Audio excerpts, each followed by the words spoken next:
This is Valley News Live at noon. This Monday afternoon, our First Alert Storm Team continues to track a winter weather system that we have been following since last week. Now, freezing rain kicks it off tonight for some, followed by snow that could last days, depending on where you live. So right now, let's get over to meteorologist Jim Gash with the latest. Jim? Hey, Bobby, that's right. We have those First Alert weather days on Tuesday, Wednesday, and Thursday as that winter storm is already starting to make impacts in our area with those high winds that we're seeing across the valley. Now, again, we're going to start seeing some impacts for those in the south in the way of mixed precipitation, primarily freezing rain, but some snow mixed in there this evening. But as we move into Tuesday, we're going to see some heavy snow for those in North Dakota, and that snow will continue on Wednesday and even into Thursday. Don't worry, for folks in Minnesota, you'll get your snow too. That will start on Wednesday evening for folks there and move on into Thursday and Friday. Now, as we are taking a look down at our Dakota Magic Skycam, you can see that heavy wind is already blowing. We're seeing wind speeds of well over 20 miles an hour and some gusts of over 30, and that visibility is an issue. Now, we're seeing temperatures right under 30 degrees, though some folks are seeing those 30s up on the board as well. Aberdeen sitting at 33 degrees, and we're seeing mostly cloudy skies, and in the southwest they're already starting to thicken up as that system moves on in.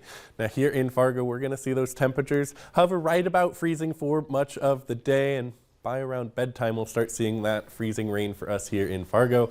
So Bobby, I'll have more information about that snow system coming in just a few minutes. Definitely going to have a lot of crucial information to go over. Jim, thank you so much. Well, one woman has been arrested after a crime spree across Jamestown and Valley City over the weekend. Jamestown police say that they responded to a stolen vehicle reported yesterday. The GMC Suburban was found a block north from where it was reported stolen and being driven by 36-year-old Heidi Hendricks of Valley City. During a search of the vehicle, officers found 2 sets of keys belonging to different stolen vehicles reported earlier that day. Officers were able to recover the vehicles. Hendricks was arrested on suspicion of multiple counts of theft and burglary. Investigators say more charges are possible. And new information on a story out of Wahpeton. One man is in the Richland County Jail accused of stealing 2 vehicles and running from police. Officers located a stolen vehicle yesterday and say the suspect tried to speed away. Now, once officers got the vehicle stopped, the man got out and ran off. The man was arrested for 2 vehicle thefts and a burglary. Formal charges are pending. In a scary situation for a Moorhead homeowner, police arrested a man who broke into a house while the homeowner was still there. It happened just before 10 last night on the 1500 block of 2nd Avenue South. Now, the homeowner called 911 and told dispatchers he had a gun in his home, but they told him to get out of the house. Officers arrived and arrested the suspect, who was still inside. 25-year-old Hartavius Ayers is in the Clay County Jail on burglary charges.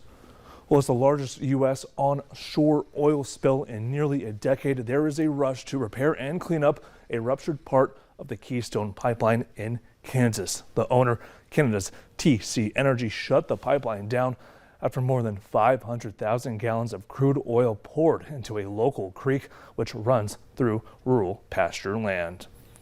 Well, a big breakthrough in the case that has frustrated investigators and families of victims for decades. A suspect, a former Libyan intelligence operative, is in custody for the attack on Pan Am Flight 103 in 1988. Skylar Henry has the story. 34 years after a terrorist bomb brought down Pan Am Flight 103 over Lockerbie, Scotland, a suspect will face justice in the United States. The attack killed 270 people, including 190 Americans. The accused bomb maker, Abu Aguila Mohammed Massoud, is expected to make his first court appearance later today. 4 days before Christmas in 1988, a bomb ripped through the luggage hold an hour into the flight from London to New York's JFK Airport. The blast was so powerful, the crime scene spanned more than 840 square miles. Investigators pieced together fragments of the jet, leading to parts of a cassette recorder packed with explosives. The Justice Department announced charges against Massoud 2 years ago and promised the pursuit for him would never end. I did have a lot of faith in them that this day would come. Kara Weeps lost her brother, Rick Minetti. He was one of 35 Syracuse University students killed on the flight. He looked at the day that he was coming home as, what a great day that was going to be. And that part always gets me. Massoud is the third Libyan charged in connection with the attack, but he'll be the first to stand trial in an American court. Skylar Henry, CBS News, Washington. Among the victims was 20-year-old Stephen Burrell of Fargo. Well, Minnesota Governor Tim Walz visited the Minnesota-based troops in Kuwait this week just ahead of the holidays. More than 80 soldiers of the 347th Regional Support Group were deployed in April to the Middle East, including Kuwait, to provide assistance with logistics and base operations. Another 25 soldiers from the 147th Human Resources Company headed over to the Middle East back in September.